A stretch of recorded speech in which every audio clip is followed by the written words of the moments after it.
اعوذ باللہ من الشیطان الرجیم بسم اللہ الرحمن الرحیم لیس البر ان تولوا وجوہکم قبل المشرق والمغرب ولکن البر من آمن باللہ والیوم الآخر والملائکۃ والکتاب والنبیین وآتى المال على حبه ذوي القربى واليتامى والمساكين وابن السبيل والسائلين وفي الرقاب وأقام الصلاة وآتى الزكاة والموفون بعهدهم إذا عاهدوا والصابرين في البأساء والضراء وحين البأس اولئک الذین صدقوا واولئک هم المتقون۔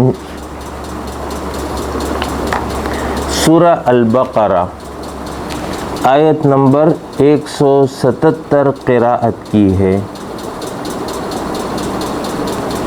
یہ آیت مبارکہ قرآن مجید کی جامع آیات میں سے ایک آیت ہے۔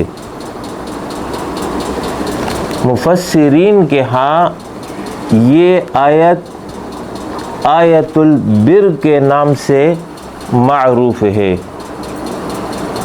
بعض آیات اپنے مضمون کے اعتبار سے اہل علم کے ہاں معروف ہو جاتی ہیں اور پھر اس کے نتیجے میں عوام الناس میں بھی اس کا ذکر آتا ہے، جیسے آیت الکرسی۔ آیت الکرسی وہ آیت کہ جس میں لفظ کرسی کا ذکر آیا ہے، یہ عوام میں بھی معروف ہے اور اہل علم کے ہاں بھی ہے۔ وہ قرآن مجید کی سب سے عظیم آیت ہے اپنے مضمون کے اعتبار سے، توحید کا بیان ہے اس میں۔ اسی طرح سورہ بقرہ ہی میں ایک آیت ہے آیت المداینہ، جس میں قرض کے متعلق تعلیمات موجود ہیں۔ وہ قرآن مجید کی سب سے بڑی آیت ہے الفاظ کے اعتبار سے، تو آیت المداینہ کے نام سے وہ معروف ہے۔ اسی طرح یہ آیت آیت البر کے نام سے معروف ہے کہ اس میں لفظ بر آیا ہے۔ یہ قرآن کی جامع آیات میں سے ایک ہے، جس میں پورے دین کو اللہ رب العالمین نے اختصار کے ساتھ بیان کیا ہے۔ رسول اللہ صلی اللہ علیہ وسلم دور مکی میں جب نماز ادا کرتے تو اس وقت قبلہ بیت المقدس تھا، اس لیے کہ وہی قبلہ پہلے سے چلا آ رہا تھا اور اسی پر حکم تھا کہ عمل کرو گے۔ وہاں صورت یہ تھی کہ مکہ ایک طرف اور پھر اس کے بعد مدینہ اور اس سے آگے شام کا علاقہ ہے، تو بیت اللہ کی اس جہت پر رسول اللہ صلی اللہ علیہ وسلم نماز ادا کرتے کہ خانہ کعبہ بھی سامنے ہوتا اور بیت المقدس بھی سامنے ہوتا، تو وہاں پر جو ہے رخ کر کے نماز ادا کرتے تھے۔ نیت بیت المقدس کی ہوتی تھی، بیت اللہ بھی سامنے ہوتا تھا، تو مشرکین مکہ یہ سمجھتے تھے کہ شاید بیت اللہ کی طرف رخ کر کے نماز پڑھ رہے ہیں، حالانکہ نیت میں بیت المقدس ہوتا تھا۔ پھر اس کے بعد جب ہجرت ہو گئی تو ہجرت کے نتیجے میں مکہ ایک جانب ہو گیا، شام دوسری جانب، درمیان میں مدینہ آ گیا۔ اب وہاں پر ممکن نہیں تھا کہ ایسی جہت اختیار کی جائے کہ بیت اللہ بھی سامنے ہو اور بیت المقدس بھی سامنے ہو، وہاں تو ممکن نہیں تھا، وہ تو ایک جانب اور دوسری جانب تھا۔ تو وہاں پر بیت المقدس کی طرف جب رخ کر کے نماز ادا کرنا شروع کیا تو تب مشرکین مکہ کو پتہ چلا کہ قبلہ جو ہے وہ بیت اللہ نہیں بلکہ بیت المقدس انہوں نے بنایا ہے۔ 15 یا 17 مہینے تک یہ اس طریقے سے عمل ہوتا رہا۔ آپ صلی اللہ علیہ وسلم کی خواہش یہ تھی کہ میرے لیے قبلہ جو ہے بیت اللہ مقرر ہو جائے، جس کا ذکر اسی صورت میں موجود ہے۔ بالآخر 17 مہینے کے بعد حکم آ گیا کہ فولی وجہک شطر المسجد الحرام، کہ مسجد حرام کی طرف اپنا چہرہ پھیر دو۔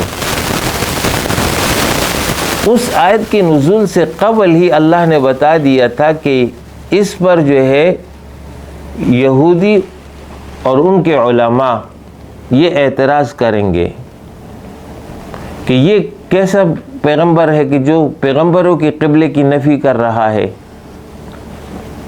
تو قرآن میں اس ابتدا دوسرے سے سپارہ ہے، اس کے آغاز میں اس کا ذکر آیا ہے، سَيَقُولُ السُّفَهَاءُ مِنَ النَّاسِ مَا وَلَّاهُمْ عَنْ قِبْلَتِهِمُ الَّتِي كَانُوا عَلَيْهَا قُلْ لِلَّهِ الْمَشْرِقُ وَالْمَغْرِبُ، کہ عن قریب بیوقوف لوگ یعنی علماء یہود یہ کہیں گے کہ کس نے اس کو پھیر دیا ہے اس قبلے سے جس کی جانب رخ کر کے یہ نماز پڑھتے تھے، اور یہ قبلہ انبیاء ہے۔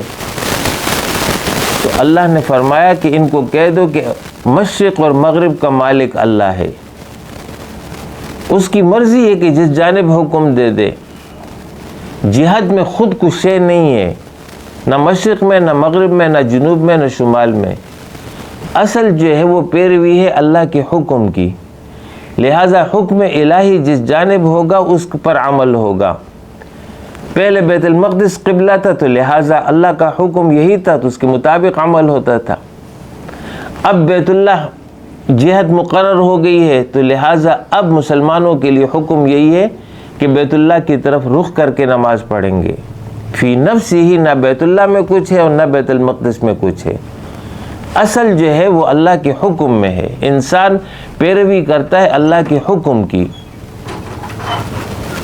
جب مسلمان سجدہ کرتا ہے یا رکوع کرتا ہے بیت اللہ کی جانب رخ کر کے تو اس کی نیت یہ نہیں ہوتی ہے کہ وہ بیت اللہ کو سجدہ کر رہا ہے، بیت اللہ کو رکوع کر رہا ہے۔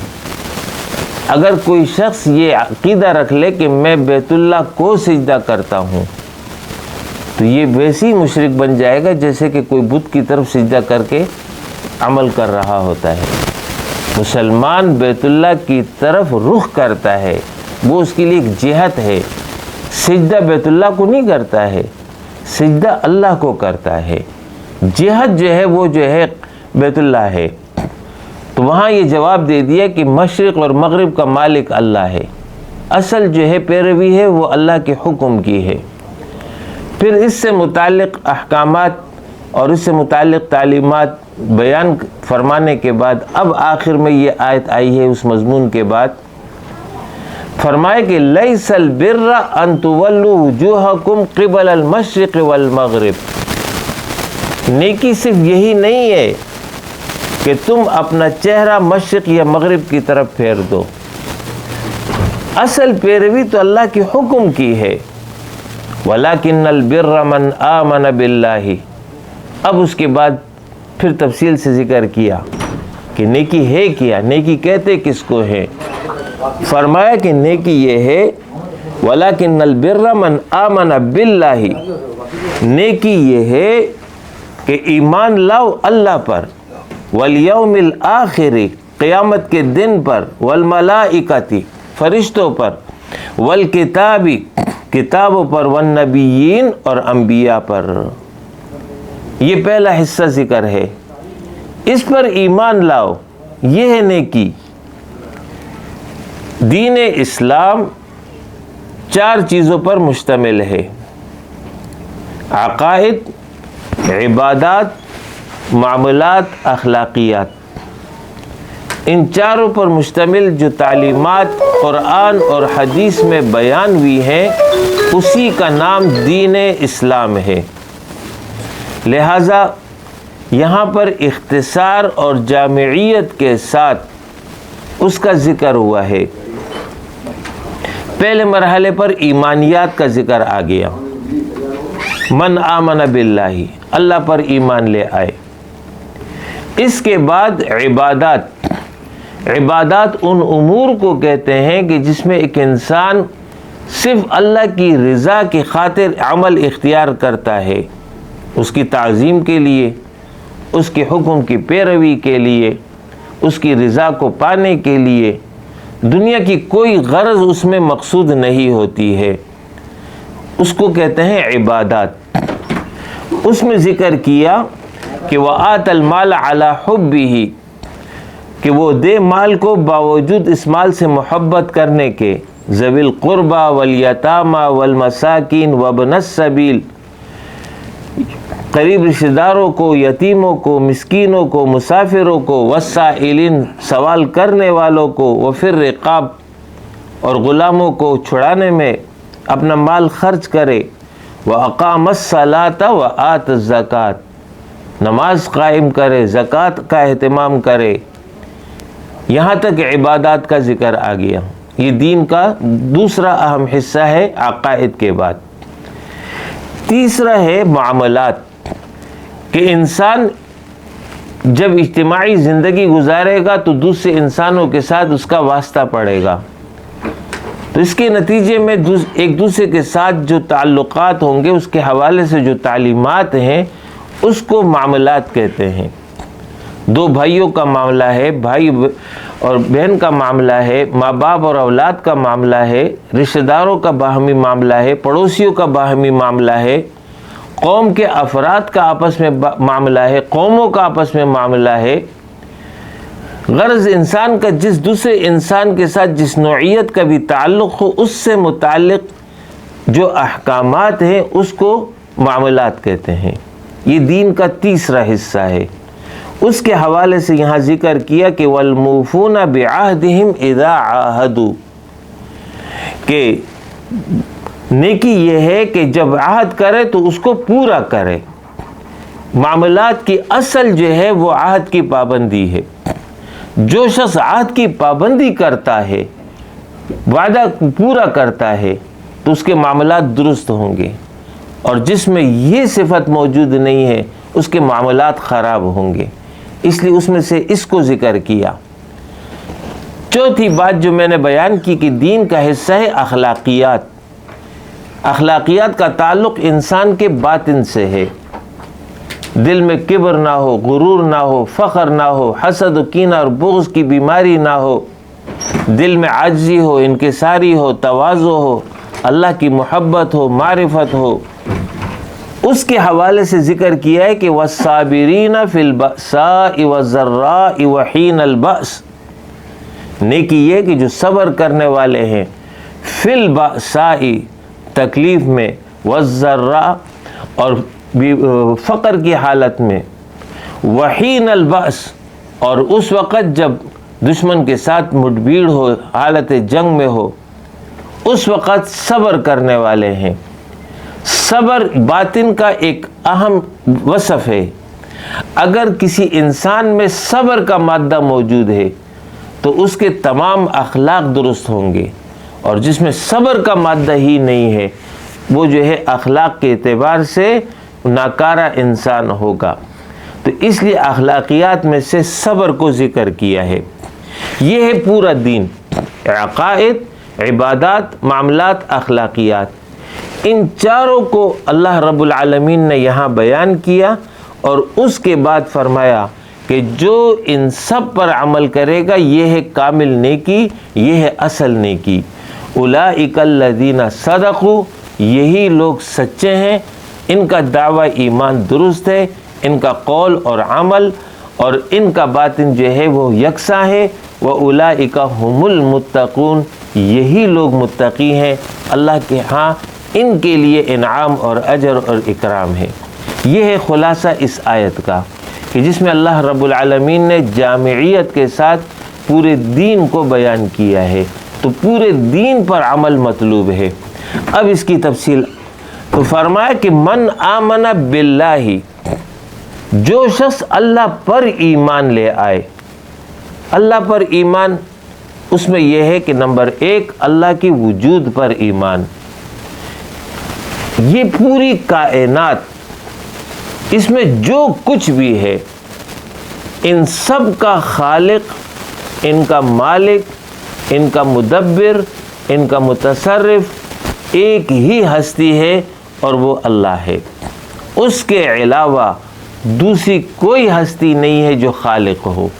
باقی سب مخلوق ہے اور یہ ساری کی ساری مخلوق اللہ ہی کی پیدا کردہ ہے. یہ ہے اللہ کے بارے میں عقیدہ کہ اللہ موجود ہے اور وہی جو ہے اس کائنات کا بنانے والا ہے. اللہ کی وجود پر ایمان. پھر اس کے بعد توحید پر ایمان. توحید فی الذات، توحید فی الصفات. توحید فی الذات یہ ہے کہ جیسی ہستی اللہ کی ہے ویسی ہستی دوسری نہیں ہے. وہ یکتا ہے، وہ تنہا ہے، وہ منفرد ہے اپنے ذات کے اعتبار سے. قل هو اللہ احد. آپ کہہ دیجئے کہ اللہ تنہا ہے، منفرد ہے، اس جیسی دوسری کوئی ہستی ہی نہیں ہے. جو ہے وہ سب مخلوق ہے، اسی کی مخلوق ہے. وہ تنہا ان کا خالق ہے، وہ اپنے ذات کے اعتبار سے منفرد ہے. پھر اس کی صفات، جو صفات ربوبیت ہیں، ان صفات ربوبیت میں وہ منفرد ہے، وہی خالق ہے، اس کے علاوہ دوسرا کوئی خالق نہیں. وہی رازق ہے، اس کے علاوہ دوسرا کوئی رازق نہیں ہے.